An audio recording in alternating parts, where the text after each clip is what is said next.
പ്രിയപ്പെട്ട പരമു, ഒരു സന്തോഷ വാർത്ത അറിയിക്കുവാനുണ്ട്. നീ എന്നോട് പിണങ്ങരുത്. ഈ കഴിഞ്ഞ ഞായറാഴ്ച എൻ്റെ വിവാഹമായിരുന്നു. പെണ്ണിൻ്റെ പേര് കേൾക്കുമ്പോൾ നീ അന്തം വിട്ടു പോകുമെന്ന് എനിക്കറിയാം. മലയിൽ തോമസ് സാറിൻ്റെ മകൾ ഡോളി.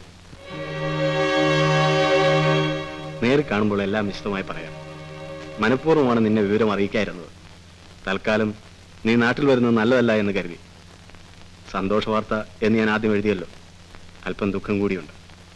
കല്യാണത്തിന്റെ പിറ്റേ ദിവസം തോമസ് സാർ ഹാർട്ട് അറ്റാക്ക് മൂലം മരിച്ചു.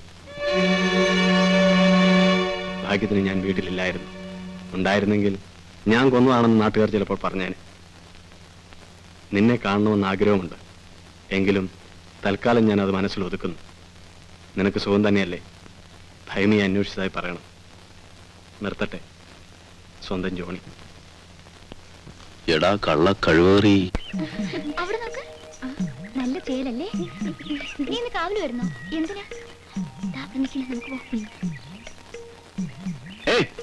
നില്ലേ, അങ്ങനെ അങ്ങ് പോയാലോ? എന്താ മണങ്കുറ്റിയില് നോട്ടെ.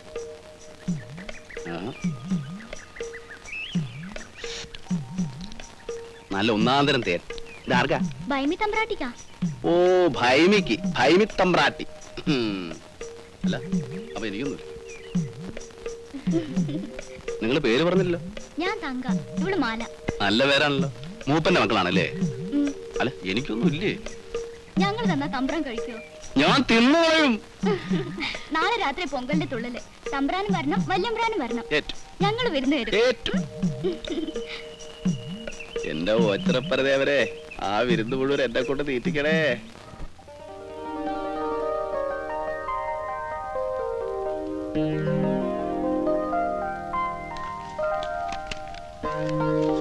ഓ, വരാം. ഒന്നുമല്ലേലും പത്മാവതി കുഞ്ഞും ആദ്യമായിട്ട് വിളിക്കുന്നതല്ലേ? എന്താ? ഓ, ഞാനത് ഫോർവേഡ് ചെയ്തില്ല. സർക്കാർ കാര്യമല്ലേടോ. റിമൈൻഡർ ഒക്കെ അങ്ങനെ മുറ പോലെ വരും. പുതിയ ഫൈനാൻസ് മിനിസ്റ്റർ വരുമ്പോൾ അസംബ്ലിയിൽ നിന്ന് ചുമ്മാ അലറും. ഇപ്പൊ നിരോധിക്കും, മൂക്കി കയറ്റുമെന്നൊക്കെ. 1 മിനിറ്റ്. അതിലൊന്നും കാര്യമില്ല. മറ്റേ സാധനം അങ്ങ് ചെല്ലുമ്പോ ഇവന്റെ ഒക്കെ നാക്ക് താനെ താഴും. ഓക്കെ, ശരി. കൊച്ചേട്ടോ, ഓ കൊച്ചേട്ടോ, കൊച്ചേട്ടന്റെ പനിയൊക്കെ മാറിയാ? പനിയോ? ആർക്ക്? അപ്പൊ കൊച്ചേട്ടനല്ലേ പനി? എനിക്കായിരിക്കും. കടുപ്പത്തിലൊരു ചായ. ചായയോ? ഒത്തിരി ഏമാത്തുണ്ണി. ലോകാര്യം വല്ലതും ഉണ്ടെങ്കിൽ പറ, ഞാനും കേൾക്കാം. ചായ കടം തരത്തില്ല. ഓ, തന്റെ ചായ കിട്ടില്ല, ഇപ്പൊ ചത്തു. വേണ്ടടോ, തന്റെ മോളെടുത്ത് കല്യാണപ്രായം കഴിഞ്ഞ് നിൽക്കുന്നുണ്ടല്ലോ, അത് ഞാൻ കാണിച്ചു തരാം. അല്ല, അത് ഞാൻ കാണിച്ചു തരാം. താൻ ഇനിയെങ്കിലും ഈ ഗതി കിട്ടാത്ത പണി ഒന്ന് നിർത്തണോ മാപ്പിളെ? ആ ജോണി മുതലാളിയെ പോയി കണ്ട് വല്ല കണക്കെടുത്ത് പണിയോ കൂലിപ്പണിയോ തരാൻ പറ. നീ കുഞ്ഞിനെ കണ്ടു പഠിക്കേ. എന്റെ പട്ടിക്ക് വേണം അവന്റെ കൂലിപ്പണി.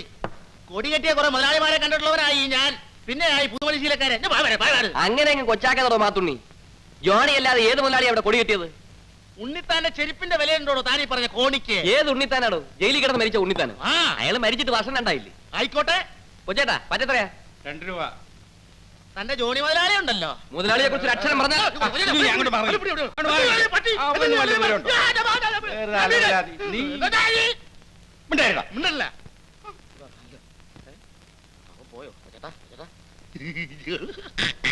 ഭൈമി പോയ വഴി ഇപ്പോഴല്ലേ പിടികിട്ടിയത്. അന്ന് മുതൽ പരമൂലം കാണാനില്ല. അല്ലെങ്കിൽ 6 മാസം കൂടുമ്പോഴെങ്കിലും അവനിവിടെ വരണവനാ. കൊല്ലം 2 അവനെയും കാണാനില്ല. എഞ്ചിനീയർ കേസിൽ ഇവിടെ പോലീസ് കസ്റ്റഡിയിലായിരുന്നു. വരവെന്തപ്പോ അവൻ വാഴ വെട്ടി. ഏത് വാഴ? ഭൈമി എന്ന വാഴ. എന്റെ മാത്തുണ്ണി, നിന്റെ ഒരു ഇന്ന് നിനക്കൊരു ചായ ഫ്രീ. ആശാനെ, എന്റെ കണക്കിൽ മാത്തുണ്ണിക്ക് ഒരു ചായ കൊടുക്ക. എന്റെ പറ്റിലും. വേണ്ട വേണ്ട വേണ്ട, എല്ലാ ചായയും കൂടി കുടിച്ചാൽ എന്റെ വയറ് പൊട്ടും. ഒരു ചായ മതി, ബാക്കിയുള്ളതിന് കടി പോരട്ടെ. ബെന്നുണ്ടാ ബെന്നുണ്ടാ.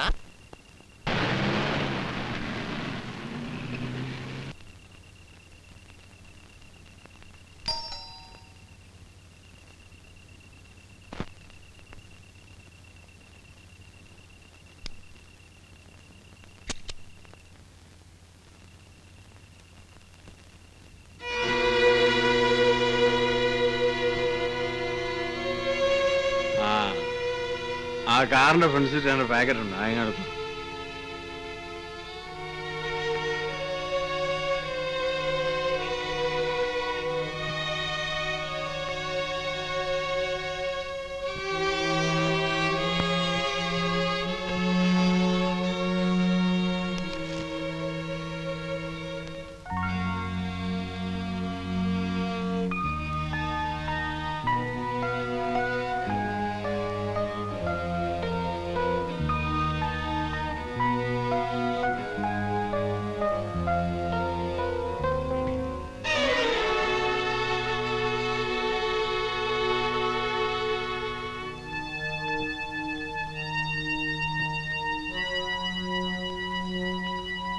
നീ വിഷമിക്കാതെ. ഇങ്ങനൊക്കെയായി കാലത്ത് ഇതൊക്കെ കണ്ടാലും പെണ്ണുങ്ങൾ കണ്ടില്ലെന്ന് നടിച്ചേക്കണം. അവനൊരു വിനോദത്തിന് അങ്ങോട്ടോ ഇങ്ങോട്ടോ ഒന്ന് തിരിഞ്ഞ നിനക്കെന്തോന്ന് നഷ്ടം വന്നു? നിനക്ക് അത്രയും ശല്യം ഒഴിഞ്ഞെന്ന് വിചാരിച്ച പോരെ? ഈ കള്ളൂടിയെങ്കിലും ഒന്ന് നിർത്താൻ പറയമ്മേ. ഇനി ഇപ്പൊ അതാ കൂത്ത്. നിനക്ക് നാണമില്ലേടി അവൻ കുടിക്കുന്നത് കള്ളാണെന്ന് പറയാൻ? അവൻ കുടിക്കുന്നത് നല്ല ഒന്നാന്തരം വീഞ്ഞ, ചോര പോലെ നിറമുള്ളത്. കാനായിലെ കല്യാണത്തിന് വീഞ്ഞ് തീർന്നപ്പം കർത്താവ് ആ വീഞ്ഞുണ്ടാക്കി കൊടുത്തത്. അതുകൊണ്ട് അത് പാവമുള്ള സാധനമല്ല. ആ, നീ അടുക്കളയിലോട്ട് ചെല്ല്. കോഴിയെ പൊരിച്ചു വെച്ചേക്കണമെന്ന് പറഞ്ഞല്ലേ അവൻ പോയത്. അത് ശരിയാക്കിയില്ലെങ്കിൽ അവൻ വരുമ്പോ നിന്നെ പൊരിക്കും. ഹലോ മഹർഷി, വരണം. ഇതാണ് ഞാൻ പറഞ്ഞ മഹർഷി. എന്റെ ഒരു പഴയ സുഹൃത്താണ്. ഇത് ജോണി, എന്റെ ആത്മസുഹൃത്ത്, ബിസിനസ്സുകാരൻ, സർവോപരി സ്ഥലത്തെ പ്രധാന കള്ളപ്പണക്കാരൻ. ഹലോ, ഇരിക്കും. Thank you. അല്ല സാറേ, ഇതേ സന്യാസിയാണോ? അയ്യോ അല്ല, വെറും കഴിവേറി, കള്ളക്കഴിവേറി. മാത്യൂസ് എന്നാ കാരണവന്മാരിട്ട പേര്. ഇവരെല്ലാം കൂടെ വിളിച്ച് ഇപ്പൊ മഹർഷി മാത്യൂസ് ആയി. സൈക്കോളജിയിൽ ഒരു PhD ഒക്കെ എടുത്തിട്ടുണ്ട്. പ്രാക്ടീസ് ഒന്നും ചെയ്യുന്നില്ല. എന്തിന്? ഇട്ടുമൂടാൻ സ്വത്തുണ്ട്. പക്ഷെ ഒരു കുഴപ്പമേ ഉള്ളൂ, ഇത്തിരി നടപടി ദൂഷ്യമുണ്ട്. ഇൻട്രസ്റ്റഡ് അല്ലേ? ചെറിയ തോതിൽ. Very good. ഞാൻ തന്നെ പോലെ ഒരു കമ്പനി തപ്പി നടക്കുക.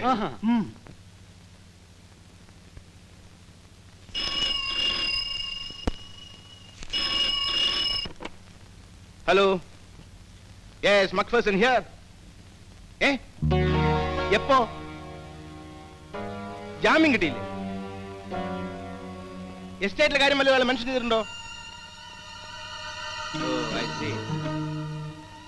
Okay, thank you for the information.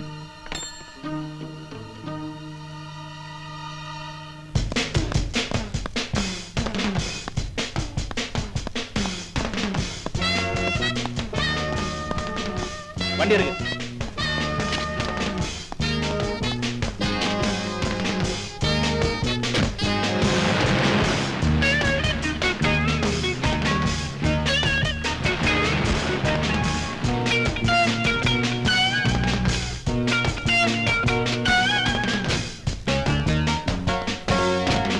പരമോ, പരമോ, പരമോ എവിടെ? മുറിയിലുണ്ട്. വിളിക്കേ.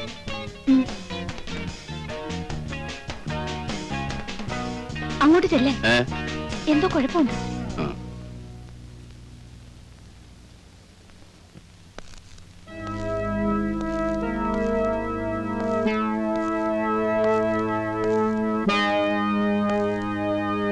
സാർ, എന്തിനാ വിളിപ്പിച്ചേ?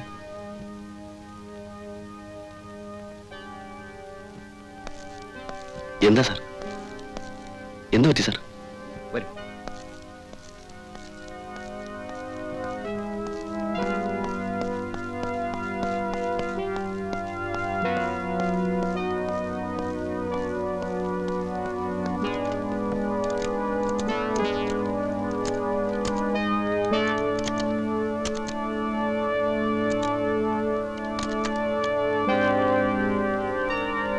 ഒന്നുകൂടി.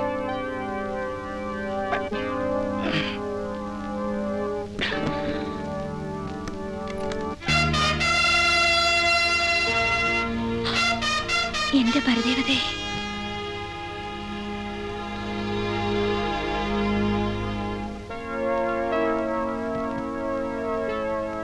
ഇത് 1 കോടി രൂപയുണ്ട്.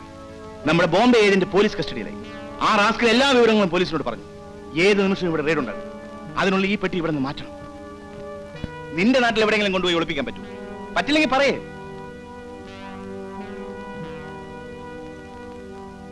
വെറും 2 മാസത്തേക്ക് മതി. നിനക്ക് ഞാൻ 10 ലക്ഷം രൂപ പ്രതിഫലം തരും. ഞാൻ ചെയ്യാം സാർ. ശരി, നിന്നെ ഞാൻ വിശ്വസിക്കും. ഉടനെ പുറപ്പെട്ടോളൂ. ഹോണ്ട കൊണ്ടുപോയാൽ മതി. ഏത് റൂട്ടിൽ പോകും? ചുരം കയറി പോകുന്നതായിരിക്കും നല്ലത്. പോലീസ് അവിടെ വരുമെന്ന് തോന്നുന്നില്ല. ഏത് നരകത്തിലൂടെ പോകും? ഈ പെട്ടി ജോണിയുടെ കൊടുക്കണോ? ഇത്രയും പണം ഒന്നിച്ച് കാണുമ്പോ അവൻ വല്ല ഏനക്കേടും ചെയ്താലോ? പിന്നെ എന്ത് ചെയ്യും? ഇത് എന്റെ വീട്ടിൽ കൊടുക്കുന്ന നല്ലത്. പെട്ടി തുറക്കരുതെന്ന് അച്ഛനോട് പ്രത്യേകം പറഞ്ഞാൽ മതി. അതാ നല്ലത്.